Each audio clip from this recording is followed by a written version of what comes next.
Hello, I'm Scott Kondorsky.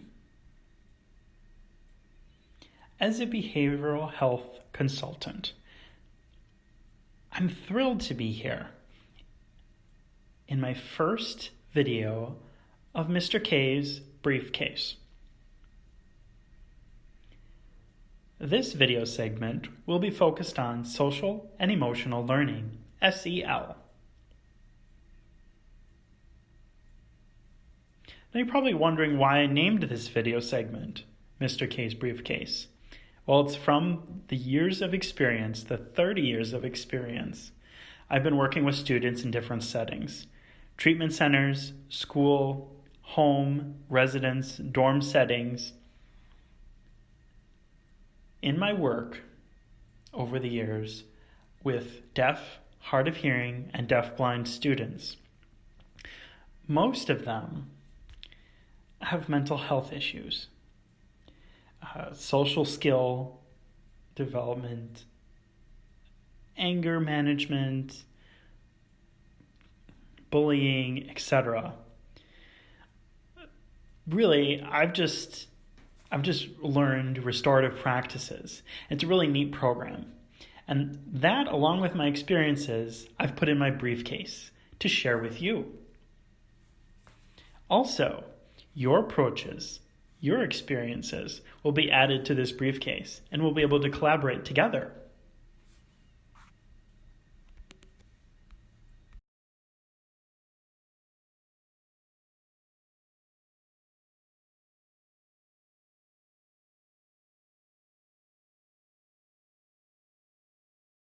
So we'll be pulling out of my briefcase each month.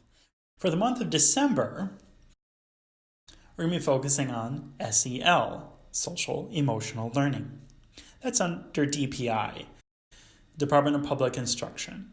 So next month, January, we're going to be focused on signs of suicide, the DHH version.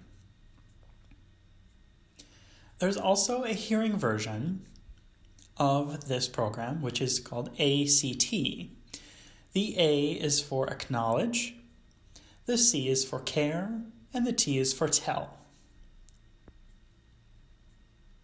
That's under the Signs of Suicide program. We did a pilot on our DHH students. Some of them were able to catch the signs that were explained in the Signs of Suicide videos. Some of our students missed those clues. One of the clues, in fact, from the videos, where a student was saying, "I'm going to take a permanent nap." Some of the students understood what that meant. Others did not, and they just thought they were taking a longer nap. And because of this oversight, we've decided to make our own version, our own DHH version. We've worked with the Wisconsin Mental Health Association, the Wisconsin School for the Deaf, and the Department of Public Instruction to create this deaf version. More on that next month. The toolkit for that is actually ready. You can use it in your school to lead discussions with your students. More on that next time. Now in February, we'll be working on culturally affirmative practices for deaf and hard of hearing individuals. Culturally affirmative services for deaf and hard of hearing students. There's a toolkit actually for that. And that toolkit is useful for your local communities and training them. Now, often students who are deaf, hard of hearing, and deaf-blind, they're not aware of services or how to get services, how to get interpreters, other communicating facets, or how to negotiate those services. And this toolkit helps to provide tidbits and how to appropriately get services. So now in March, we're going to be talking about compassion resiliency, or CR for short. We've been doing that with our team here at Outreach. and it's been providing a lot of good discussion. And I'm looking forward to sharing that with you in March. In April, it'll be to be determined.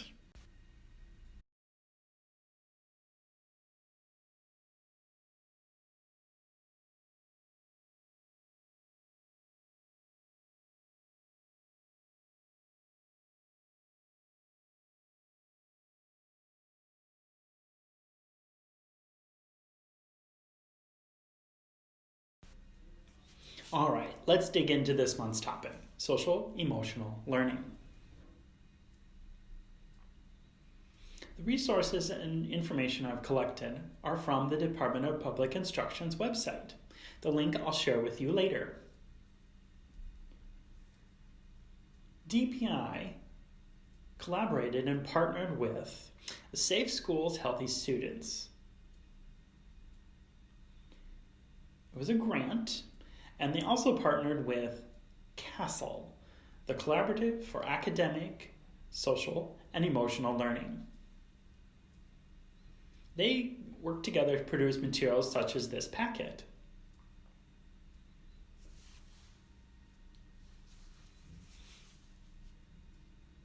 The resources in here are available on their website. You can print off, you can download them, and use them as a guide for you and your students. Social emotional learning has a vision. Its social and emotional learning is the process through which children and adults acquire and effectively apply knowledge, attitudes, and skills necessary to understand and manage their emotions, set and achieve positive goals, feel and show empathy for others. Also, to establish and maintain positive relationships and make responsible, rational decisions. That statement sums up what social emotional learning can do for our students as well as ourselves as adults. There are 3 competencies that we'll look at here on these slides.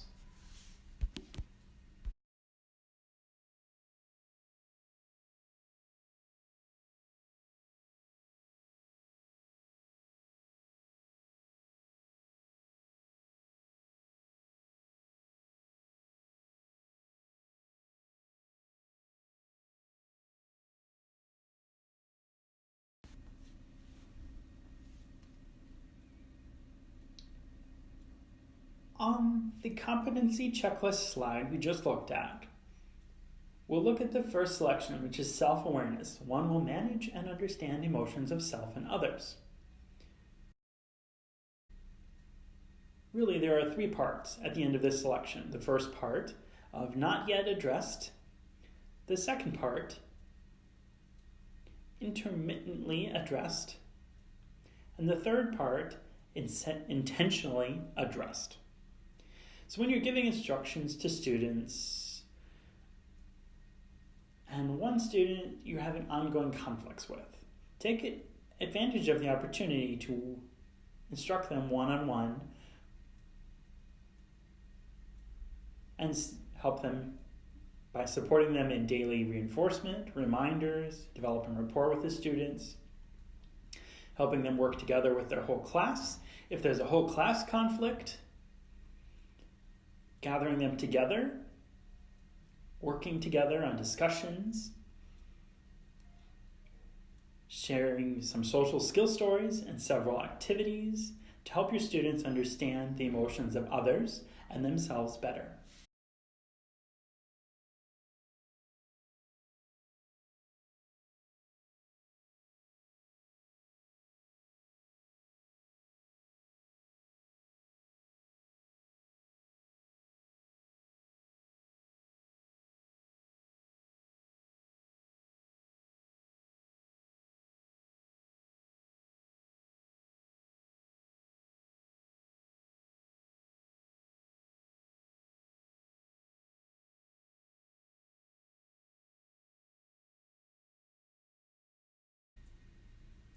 So now we just looked at the circle model with the 3 rings.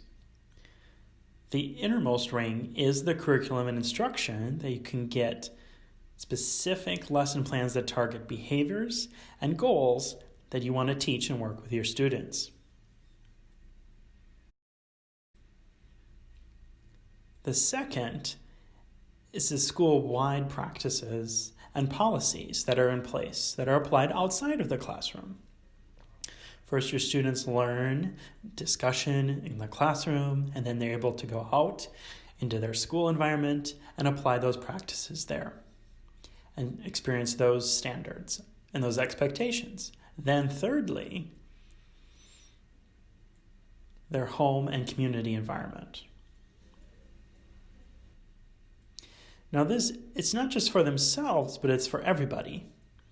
Partnering with the home and the community, family members, parents, someone who takes care of the student, they can take advantage of this by partnering together with the school. This opportunity can work in conjunction with the classroom and home to help students learn and increase their knowledge and have better attitudes and acquire skills better.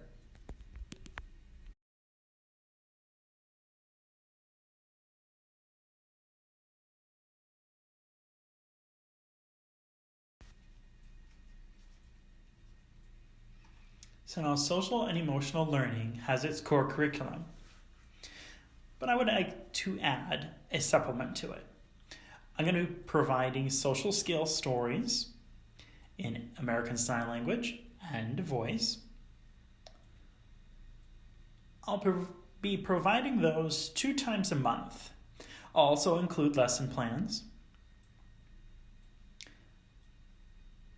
You can use them and show them to your classroom. You can select the stories you want to share and use my lesson plans, or you can modify them to meet your classroom needs. The lesson plans are designed to help you lead the discussion after watching my videos. I will be selecting specific Aesop fables, as well as books from a series under the A Learn to Get Along series. That's under Free Spirit Publishing. Here's an example.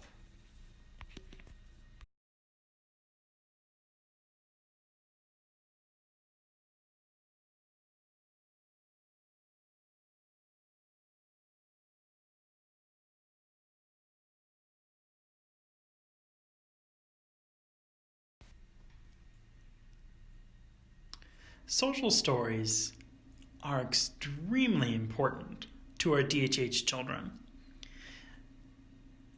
DHH children constantly face barriers. Here are 4 possible factors relating to that.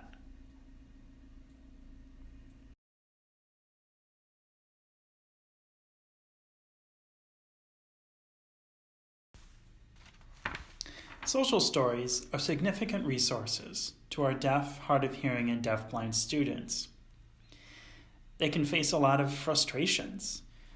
One of those 4 factors are behavioral or conflict issues at school or at home. That can pause a student's academic time and shift it towards their behavioral issues. Once those problems are resolved, they're able to go back and learn more effectively, but it can impact and hinder their academic time while their class peers are continuing on. Second are fewer social opportunities, including social conversations and social interactions. Lacking of those opportunities, like incidental learning, where students are having issues with teachers and staff, someone may be listening and overseeing their conversation, and that can shape their thinking. But deaf, hard of hearing, and deafblind students may miss that and may not be included until a certain problem occurs and they had to be taught while specific peers learn that ahead of us. Third, pragmatic skills. Those are examples such as not listening, no eye contact, not being able to engage in discussion, having a hard time expressing their feelings, their thoughts, and other lacks of skills. Some of them have those skills and others don't. Others have strengths and weaknesses, but others don't as well. Often our students struggle with those skills and their ability to be fluid in conversation. Either it's a struggle with two languages, such as English and sign languages, that can lead to frustration and ongoing misunderstandings. And that can cause themselves to dull their motivation and not want to engage in further conversation. Those four possible factors, like social stories, can help with that, and ensuring they're able to engage in group discussions, share their views and thoughts, and sharpen their pragmatic skills and give them a chance to learn more about each other. Having access to communication and signing and speaking without barriers can help them learn and incorporate new things, and later they can use those acquired skills when problems arise, which helps them learn sooner than later. I'm a strong advocate for using social skills for everyone.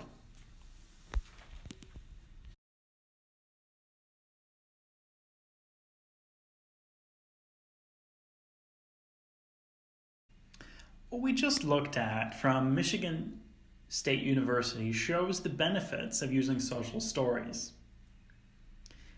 It increases memory skills.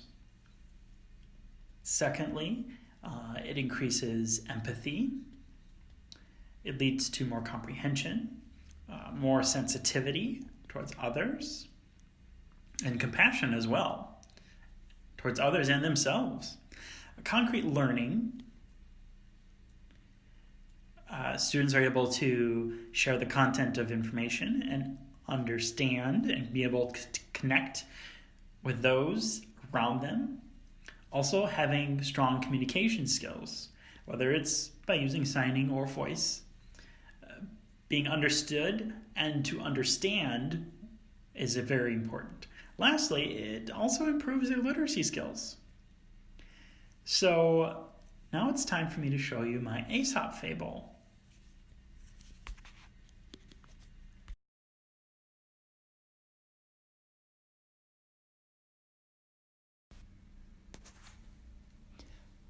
Hello there, I'm Scott, and I'm here to share with you an Aesop fable. The Aesop fable I found is called The Sun and the Wind. One day there was a man with a jacket and a hat, and he was walking to the park. Meanwhile, above him, the sun and the wind were having an argument. They were arguing at who was better. The wind boasted that he could remove the man's hat and jacket. The sun accepted the challenge and gave the wind the first try. The wind began to blow at the man. The man was taken aback with the sudden wind, but he held firm, even though his jacket was waving, but the wind kept going. It was persistent. The man was taken aback and moved a few steps, but his hat and jacket stayed on. The wind gave up, and the sun began his turn. The sun began to glow, began to gleam and send its rays towards the man. The man realized that it was getting warmer. The sun was getting brighter above him.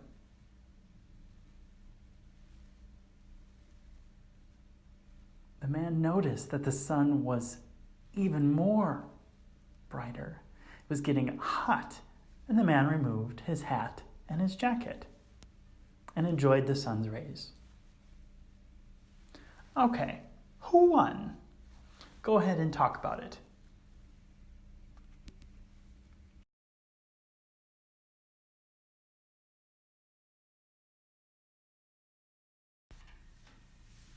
Now, we just watched my video, but this is something you can show to your students. When they've finished watching it, you can set up a group discussion and encourage them to engage with each other. Some will discuss the video easily. Some will say they loved it. Some will share a different point of view. Some may retell the story.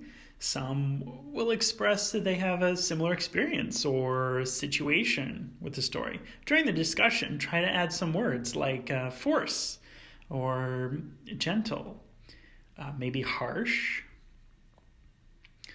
and calm. Discuss those words that are associated with the story. See if they can connect gentle with the sun's rays. Maybe they'll connect the sun's rays with harsh, as it's burning hot.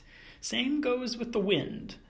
Some liked its blustery blow and some not. But as long as you provide the content of the story and guide your students' behavior and encourage them to debate further and share their views, then when they're done, have them come back to this video and watch my conclusion.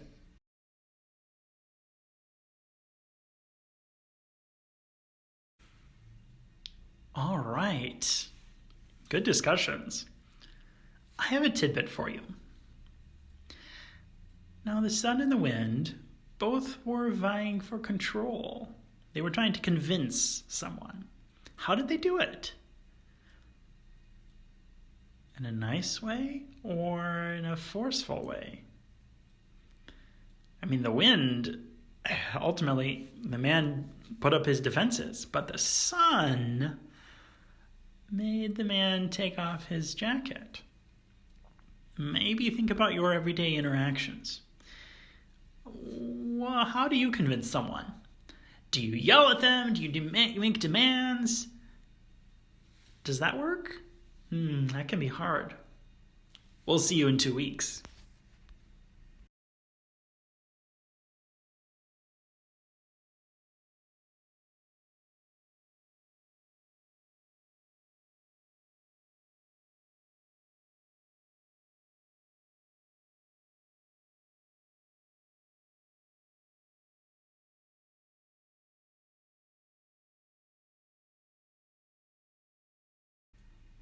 All right, now we've looked at our wrap-up video.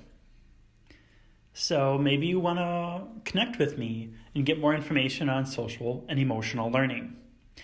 I've actually assembled a Canvas classroom where I can upload the social stories I'm creating, as well as other resources on SEL. I'll also include other information. If you're interested in joining this Canvas classroom, send me an email with your name and an email address, and I'll add you to the class. We can discuss various topics on there. Also, you'll see the stories that I have to share. There isn't a specific schedule of stories, but if you are having students that exhibit specific behaviors you'd like me to address in a social story, go ahead and post that in Canvas or send me an email directly. My goal is to work with you in promoting the social and emotional learning of students and providing for their success. Here's next month's topic. We'll see you then.